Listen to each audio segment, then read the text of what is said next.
go. Hello, welcome to this Wargamer. I'm your host, Rob. I'm joined by the Twitch chat, and today we're going to look at event results from around the world. As always, all the show notes will be included in the show notes. That's where the links to the stats, the links to the website, the links to everything you can need, especially Patreon to help support the show. As you can see right here, we can look at the stats of any army in Age of Sigmar in the competitive meta, and this is all thanks to the wonderful work done by Warhammer Rob and Ziggy. You can find it all here. In fact, you can go on the T-Sports Stat Center Twitter, as long as it survives the muskening, and you can find out all of the event results, and you can look at all of the information for how armies are performing currently. So if you're like, hey Rob, I'd absolutely love to pick up some Cruel Boys, are they any good? And this graph should give you a really good indication that they are terrible, which is what we really want to show you. Because while it's really important that you play any army that you want, you don't want to play an army that isn't any good, because that sucks for everyone. Okay, so let's go find out about the event results that we've got coming up. We know that we have 118 players playing across the world this weekend in singles event. There was also a large team event, so congratulations to everyone playing in that. So I think we had like 100 players playing that. So there was about 250 people playing Warhammer Age of Sigmar this weekend that we tracked. And that doesn't include one-dayers. Across 3 countries, let's go find out about all of them. I hope we see... I don't know. Let's try, just guess what we might see. 9 Eels. Hope we see 9 Eels play. Hello! The first event we're going to look at is the 2d6 Carnage event held in Oslo in Norway. In fact, it was actually held here. This is what it looks like. If you're interested, if you listen to the podcast, this won't make much sense, but we're looking at a picture right now. Our first and second place and our 2 5-0s are Mr. Benjamin Fludder, or as we like to call him, His Royal Thyness, and Geir Verdeld. So here they are. There's our Royal Thyness himself picking up, again, we're looking at a picture for the podcast bros, picking up his award, but let me just tell you that Benjamin is a thick, muscly fella, and then Gear with our other 5-0, and there's Gear over on the right hand side. So Benjamin was playing with STORMDRAKE Gravelord's Legion of Blood list. Legion of Blood. He had Manfred von Carstein, Neferata, the Mortarch of Blood, so 2 Mortarchs in there as well. They're very competitively priced, I'm going to say.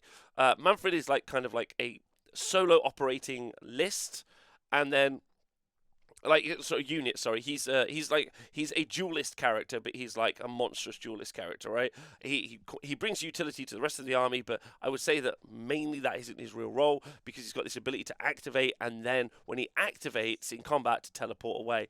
That can really give you some great board position, which your opponent can't really do anything about. Got a really long threat range. His his ability to project power is quite large because of his very fast base movement of, I think, 16 inches, might be 14. And then obviously charge 2d6, so and then a teleport after, so he can be in loads of places you weren't expecting. Neferata, on the other hand, is more of like a support monstrous piece, and what Neferata brings to the board is the ability to make it so that she casts a spell and a unit can ignore negative modifiers to save rolls. So that means you can ignore rend, but you can still add bonuses. So unlike Nighthaunt, where you can't change the save at all, this means when you start off with something like a 3-up armor save, which Manfred does and the Vampire Lord and Zombie Dragon do, they start on a 3-up armor save, you can give them a Mystic Shield and all-out defense, and then they can be on a 2-up, ignoring rend sort of situation, which is really, really powerful. And then he's got a Vampire Lord and Zombie Dragon, who's got the command trait Sanguine Blur, but importantly got the artifact of Soulbound Garments, which add +1 to the save as well. So it's going to start on a 2-up, so that's really good. 5 Black Knights, 20 Deadwalker Zombies, and 10 Death Rattle Skeletons for the battle line. And then it's a reinforced unit of Blood Knights. Again, that's 30 wounds on a 3-up save, which easily can go to a 2-up save. And then a Corpse Cart with Unholy Lodestone and the Chronomantic Cogs. Now, the Cogs, pretty certain, is to make sure that Neferata can more guarantee those spells and make sure she gets what she wants on the list. So it's kind of like an anti-traditional STORMDRAKE Gravelords list, where it's not necessarily great on the primary, because it doesn't have big hordes of models in units. He does have a battle regiment and he does have bounty hunters. His Blood Knights are in bounty hunters, along with his Black Knights.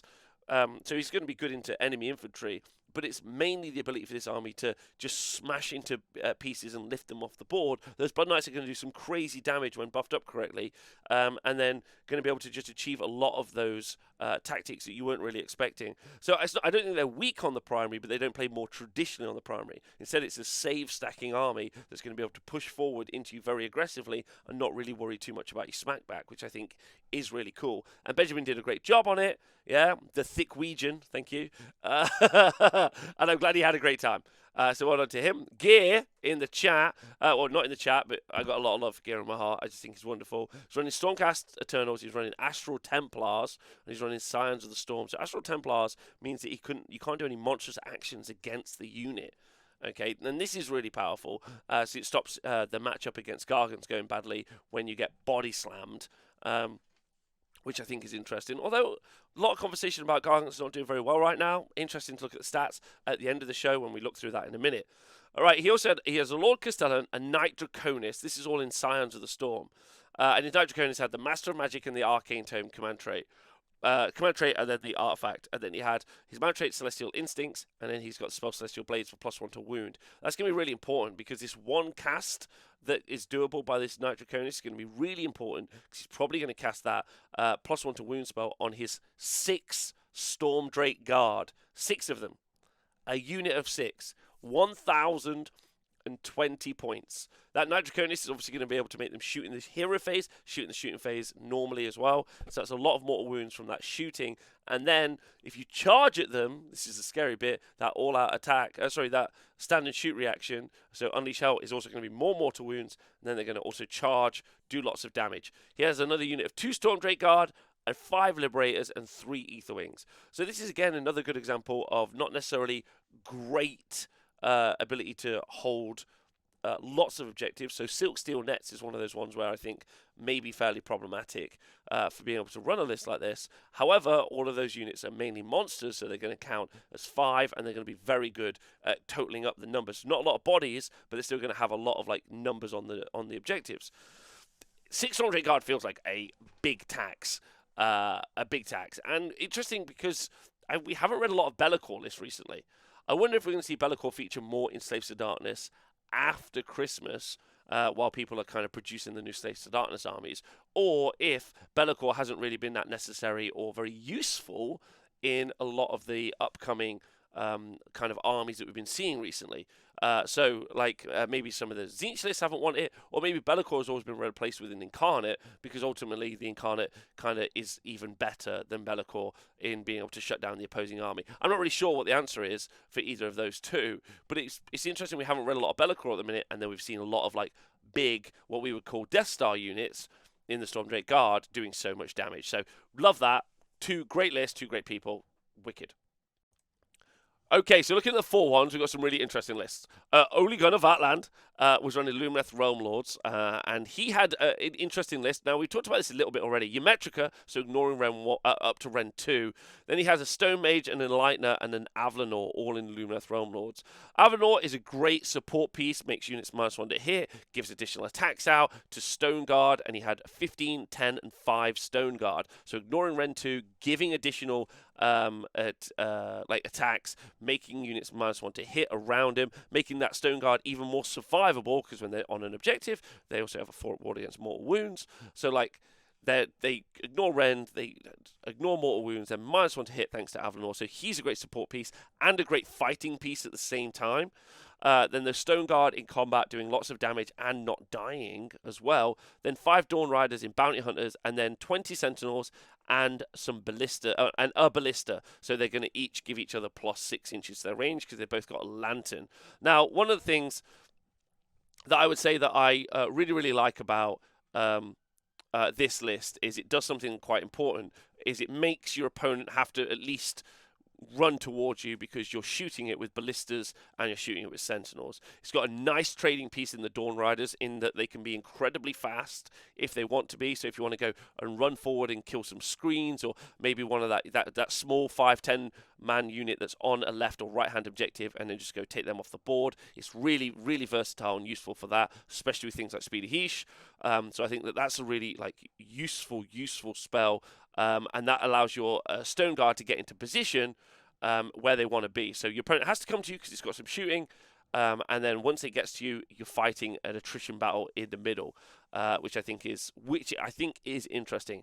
I am always conscious of where we are at in the meta, and I am interested into how the Stone Guard lists are going to do into new Slaves to Darkness, who I feel are more survivable and potentially have more output all at the same time.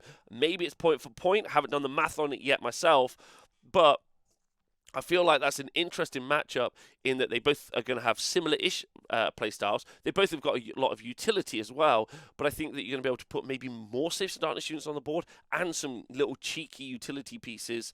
For instance, either Unmade, Corvus Cabal will be really, really effective maybe against these units. Yeah, so very, very interesting. Hello, Captain Andrew in the chat. Yeah, so someone in the chat said they're going to play it. Great, I love that. That's Lex. So that was Only God of Atland. Harold Sunum was running Blades of Corn. Love this list. Actually, and I said this already, this has got Bloodthirster, Incensant Rage, Scarbrand, Wrath of Corn Bloodthirster, Bloodscrater Bloodthirster, Slaughter Priest, and some Fleshhounds with some Wrathmongers and Hexgorger Skulls. In a very combat-orientated game, when you've got stuff running across the board, so Slaves to Darkness and other stuff, it's going to be very good. Into a lot of shooting that you might see, maybe coming from Lumineth or indeed Ogres, I feel like this has a much harder time.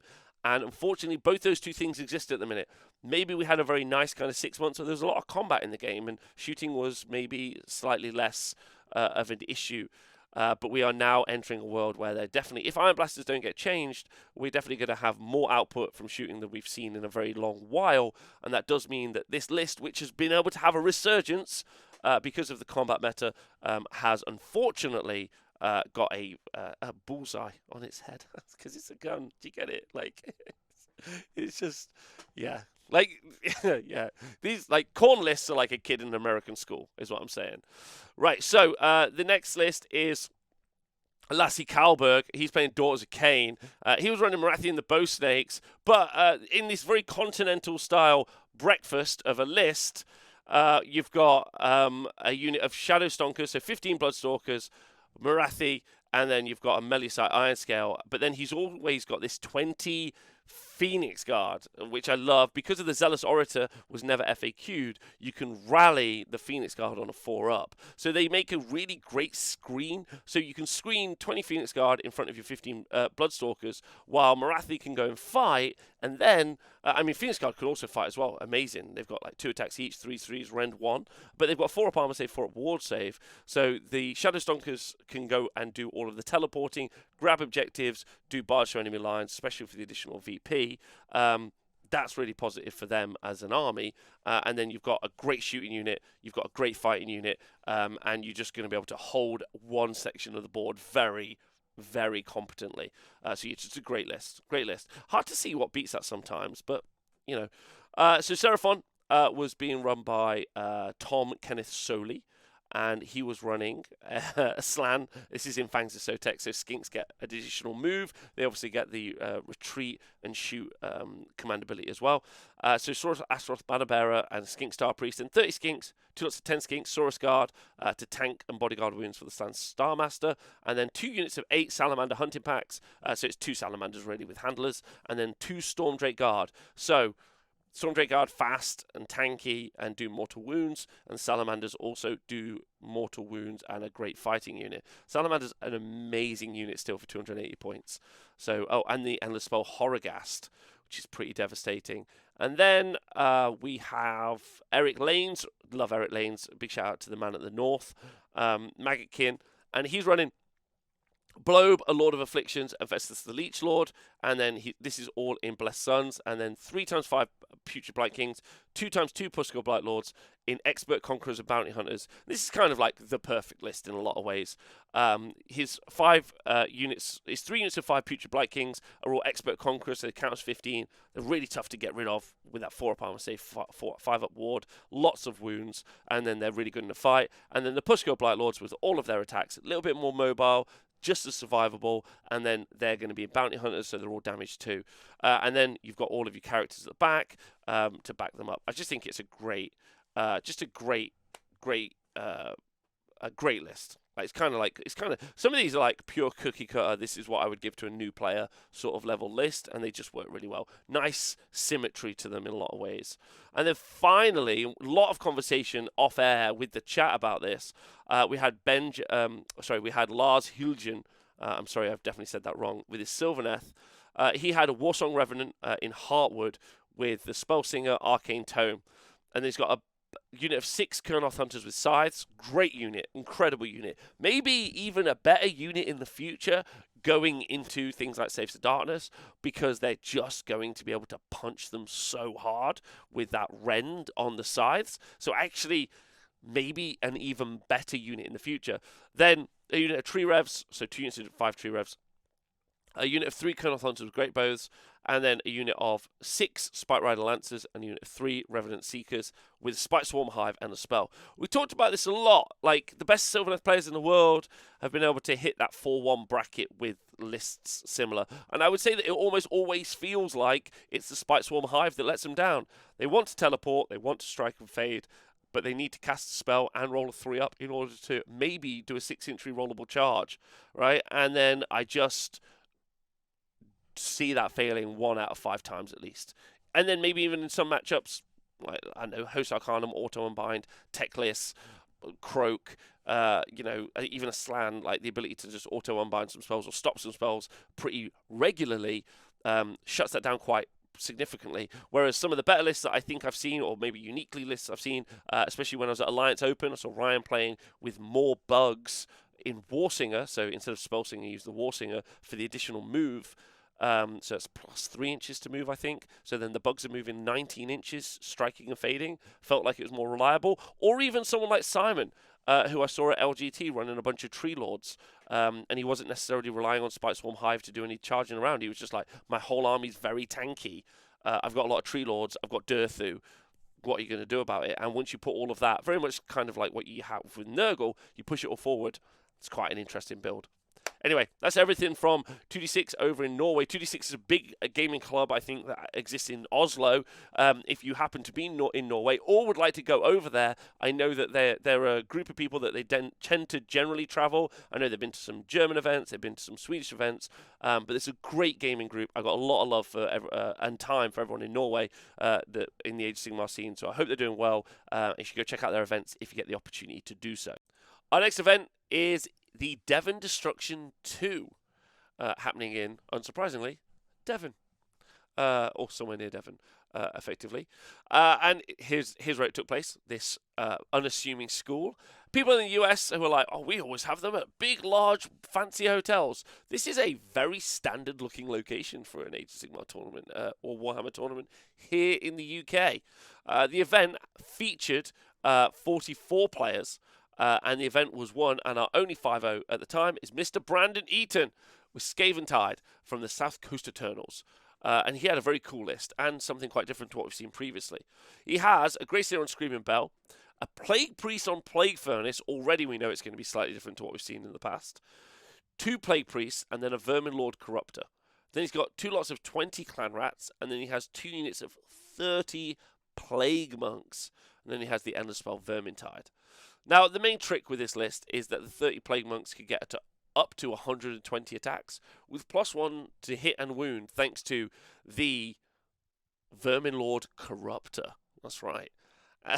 So he can give them +1 to hit and +1 to wound, which means their pairs of Fetid Blades are going to be hitting on 2s and wound on 3s. Any 6s to hit are Rend 2, or he can give Curse because he's got lots of priests in there and make it so that he could potentially do mortal wounds on an enemy unit as well.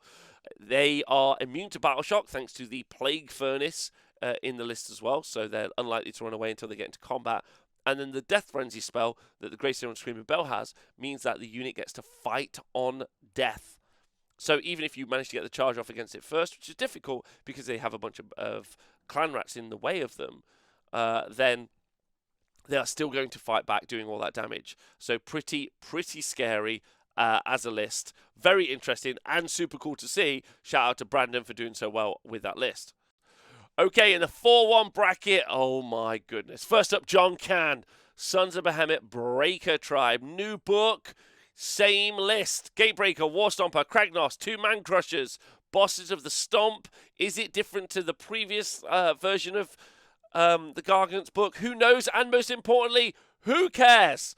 That's really important. But shout out to John Can, you legend. Chris Tomlin from the Black Sun podcast. He's back. He's playing Warhammer again, and I'm all for this. I'm excited. He's got a Frostlord and Stonehorn in Boulderhead, a Frostlord and Stonehorn as well, and this is new Ogre book. Then 4 Mournfang. Oh, by the way, he had Metal Cruncher and Rockmane Eldar, so -1 to say, -1 to be wounded on the Frostlord and Stonehorn. Who's his general, who's also got the command trait Touched by the Everwinter, and he's got the Prayer Keening Gale, it's made him a priest.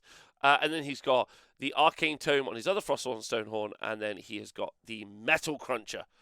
Then he's got 4 Mournfang, 2 Stonehorn Beast Riders, and then a Thunder Tusk, and then he's got an Iron Blaster in his list as well. So he's going to be able to shoot at range with his little Iron Blaster, which is super fun. He's got 2 Frostlord and Stonehorns to go do some punching. He's got some Mournfang to do some fighting as well. So fast, quick, punchy army, quick to play, and easy to enjoy. Next up, Cameron May with another Sons of Behemoth army. This time he's thinking outside the box, and he went King Broad, Gatebreaker, War Stomper, and another War Stomper. Now, a lot of people say this seems like it's exactly what the list we read previously, but actually this is a wildly different list. This plays inherently differently as a Gargant list. This one is actually got 4 bigs and no littles compared to some bigs and some littles. If you don't really understand how, it's a very nuanced version of play, so something to think about, and I would encourage you to look at these 2 different lists and read between the lines. Next up, so shout out to Cameron, well done to you. Alex Edwards with a Skaventide list, pretty fun Skaven list actually, I quite like this one. Verminlord Warbringer, Verminlord Deceiver, Warlock Engineer, Plague Priest, 2 lots of 20 Clan Rats, and 6 Storm Fiends with Chronomantic Hogs and Ravanax and Gnashing Jaws. Now, obviously, most of this is buffing up that unit of Storm Fiends, and in fact, even making it so the Verminlord Warbringer, who's a really great fighting unit, he's got the Devious Adversary and the Artifact, the Warpstone Charm, the actual only 2 things that actually changed from the old Skaven book to the new Skaven book were those 2 artifacts being in every Skaven list ever. And that makes it a quite fighty monster with, and in addition to, the ability for him to cast Fight on Death twice. So he's got a special sort of Death Frenzy or Fight on Death, which can only cap out at 2 times, but can actually happen at 2, which is quite cool. So I love that. And then 6 Storm Fiends. So congratulations to him. Then we have a Seraphon list being run by Tim Taylor-Rose. Tim Taylor-Rose was running Engine of the Gods, Lord Croak, Astaroth Bannerbearer, Skink Priest, and a Celestin Prime. 3 lots of 10 Skinks, 5 Camo Skinks, 1 Bastillon with Solar Engine, and Quicksilver Swords. It's quite obvious here he was going for like a lot of maximum damage at range. Quicksilver Swords is really fast. Bastillon with Solar Engine obviously is a big shooting range. But then Celestin Prime as an ally means that he's going to do AoE damage in addition to Croak's AoE damage, in addition to the Engine of the Gods AoE damage as well. So going for a bunch of AoE damage at range is quite an interesting take for this, all in Thunder Lizard. Then we had William Hardy with his Idoneth Deepkin list, maybe my favourite list at the weekend. He took the excellent Leviathan, one of the best units in the Deepkin book.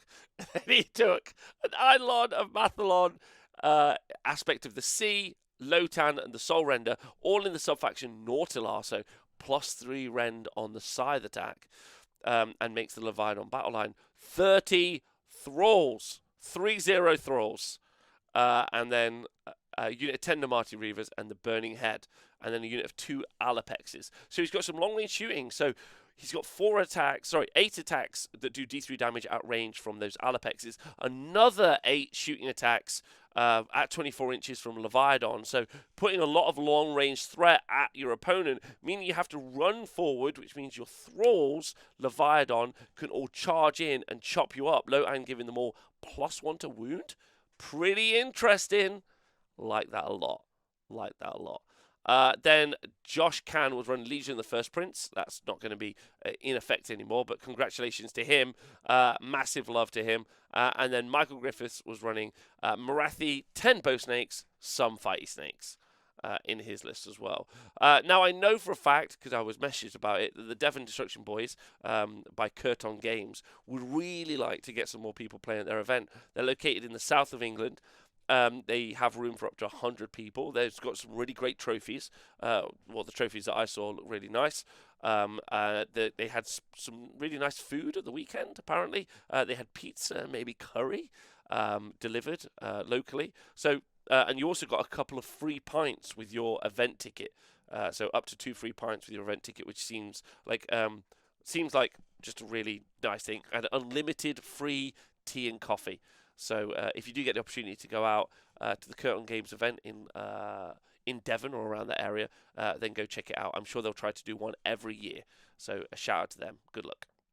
The next event is my event in England, in Nottingham, here at the TSN Arena. You can find more tickets available on Eventbrite.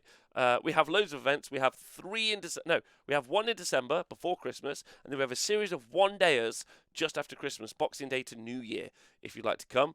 And they're all on Eventbrite. Just search for The Honest Wargamer on Eventbrite or the TSN Arena, any of those two, and I'll include them in the show notes. Right, so this is where it's located. Doesn't look very fancy. I'll give you that. But I promise it's quite nice inside. Anyway, we had 8 people at the event this weekend. We can only fit 16 in. And it's a bit of a late night. It was a bit of a late event that I threw on, but I just thought I'd throw an event on that weekend anyway. I got to play at the weekend, which was great. The event was taken out with 4 wins and a draw by Mr. Adam Mumford. Now, this is one of those really cool bits of kind of international story where you kind of get like the mixture of the different communities from around the world featuring together. So Adam, who watched the Objective Zone stream that we did a couple of weeks ago, where we saw Geir Videld playing in Uppsala in Sweden, but he's Norwegian. So he's Norwegian who travelled to Sweden. Adam saw me in England streaming the event and was like, do you know what? Deepkin really need a refresh. I've been thinking about Deepkin all wrong, is what he was thinking, because he came up with a lot of Reavers and switched it up. So he's running Idoneth Deepkin and Iron Rack. He's got an Achillean Slap King, as we know it, love it, and the Eidolon of the Mathland aspect of the Storm. And then he's got 9 Morsar Guards, so a big unit of 9, which is very much what we saw Gear running. Then 3 units of 3 Morsar Guard and 10 Reavers, with Lakwan the Soul Seeker. So the idea with this is that and the Achillean King, he's got the Arcane Tome in his list as well. So he's got the threat range. He's got a really massive threat range because you can put the Achillean King inside the Bringy Dingy or Lakwan and then move it, and then you can move afterwards, which means that Achillean King can be in places you weren't really expecting, which is pretty impressive. Then the 9 Morsar Guard in Bounty Hunters are really there to just absolutely ruin people's days. They've got a huge amount of attacks, and especially when you double them up with the Achillean King for the Always Strikes First, you can just get a lot of attacks out of them. It was really fun to see, especially with big rallies. We saw, like, if you kill 4 or 5, you got the opportunity to bring back a very fighty eel every time you rally back. And then those 3 units of Morsar Guard just fighting out around the board and being really fast. It's a cool list. I really liked it. It was really fun. And it was nice to see Adam taking inspiration from other places around the world and really being inspired by, those international players, and then rethinking through Idoneth Deepkin, who have really struggled to hit the 5-0 bracket. Now, Jimmy was our only person on. Jimmy actually got 2 wins and 3 draws. Here at the TSN Arena, we actually count, we do points differential, so win, loss, draw, but it's all based on points differential. If you don't beat your opponent by 2 points, so you have to beat them by 3 points, but only a 2-point difference is a draw, in my opinion. That's what you have to get a 2-point difference. A 1-point difference is a draw, effectively, if that makes sense. So, but 2 points isn't a draw. So that means that he got 3 draws, which I think he got 2 where he won by a point, and then 1 where he lost by a point. So, but that's Jimmy, and he was running Skaven. And Jimmy just seemed like a really switch-on player, really clever, really smart. Loved seeing Jimmy play. He's playing a really fun Skaven list. And then Natty, a special shout-out to Natty, who got 3 wins with his OCR Bone Reapers. He was using some Mortek Guard. He was using some Stalkers. He had 3 units of 3. He was also using not Manfred, the other one, Arcan, in his list as well. But the important bit is Natty is only 12. I played against him. He played fantastically well. Not even for 12. He just played fantastically well. Natty will be a really solid world's level player at the point when he's a little bit older, because he absolutely did fantastic stuff. And then Andy also did really well as well. Really lovely event. I had a great time. I hope the people that attended the event had a lovely time. I hope to continue running as many events as possible. If people want to come, have fun, then please do. That'd be really great. The links are down below. Our last event of the day is the GOW 13 AOS in Sweden. The event was won by Anton Sandstrom with his Ideth Deepkin. He was running Futhwan, and he had Lotan, the Achillean King, with the Arcane Tome and Flaming Weapons. And they had 3 Alapexes, 1 Alapex, 2 Alapexes, 10 Thralls, and a Leviathan. Now, this looks like a shooting army. This looks like a fighting army, but it's a shooting army with some additional combat. You have, from that, those 2 units of, from the 3 Achillean Alapexes, at 16 shots at 24 inches that do D3 damage. Then you've got another 3, so that's another, 12 shots. 12 shots. Then you have another 12 shots, that's 24 shots. And then you've got the Leviathan to finish this all off, so 6. So that's going to take you up to 32 shots at 24 inches that do D3 damage. And then a unit of thralls in there as well. Now, it's an army that's very fast, but your opponent is going to try and close you down as much as possible and as quickly as possible. And thankfully, thanks to the Achillean King, you're quite fighty in addition to the Leviathan. And Leviathan's also going to give all the Alapexes +1 to their save. So it's like quite a nice survivable list, like 3-up armor saves generally knocking around thanks to Leviathan. I quite like it. But I feel like it might have some weaknesses long term. But it didn't at this event, and it went 5-0. So absolutely love that. Well done to Anton Sandstrom. And then Carl Edgner in our 4-1 bracket was running Ogre Moor Tribes in Underguts. He had the Frostalon Stonehorn, Slaughtermaster, 4 Lead Belchers, 6 Gluttons, another 6 Gluttons, 2 times 20 Noblars, the Menace of the Mortal Realms, and then he had 3 Iron Blasters in his list as well. But it did not win the event. And so it's fun to see this list as well. Like the Lead Belchers, the Iron Blasters are going to be Ren 3 because of the Underguts sub-faction, unless they are shooting 12 inches, in which case they're going to be Ren 2. The Gluttons are great in a little fight, and then 4 Lead Belchers for shooting, and the the Noblars for screens. So right now, while it's not been FAQ'd, the Noblars can do a lot of mortal wounds in combat. As you try to move towards the Iron Blasters to kill them. And then the Iron Blasters are going to shoot you, and then the Gluttons and the Frostalon Stonehorn are all going to charge you for a big countercharge. Okay, before we end the show, we're just having a look at some of the stats, especially the meta representation since the Lumineth and the Sons of Behemoth book came out. So looking at the past 34 tournaments that happened around the world. So kind of like a rolling review. At this point, and especially the meta representation, maybe the most important thing to look at is that we've had a significant drop-off in the amount of Nighthorn armies that were played. Previously, they were the same as Sylvaneth at 7.4%, and they are still up there, Sylvaneth at 7.4%. But instead, they've dropped off down to 4.6%. So they've dropped by nearly 3% in representation. So they definitely still have as many armies out there in the wild. It's not like they've vanished, as you could say. But the ghosts are nowhere to be seen.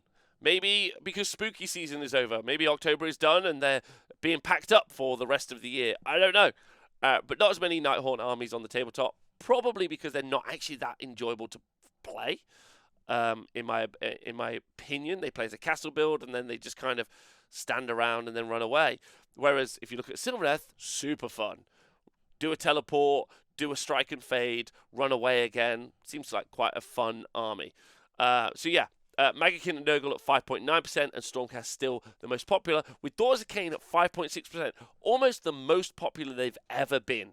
They used to sit around like a 2% meta representation way back in the day, but now, just because of the ease of picking up one of those armies, you don't have to paint any Witch Elves. Instead, you can just paint the Bow Snakes, which are pretty easy to do, plus a Marathi. You've got your list, and that's probably why you've seen that meta representation pop up more and more.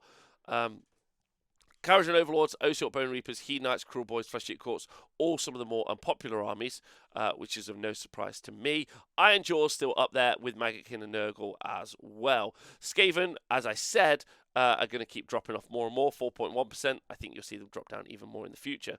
Now, the other thing to look at is the win rate of the past 35. From the past 34 tournaments.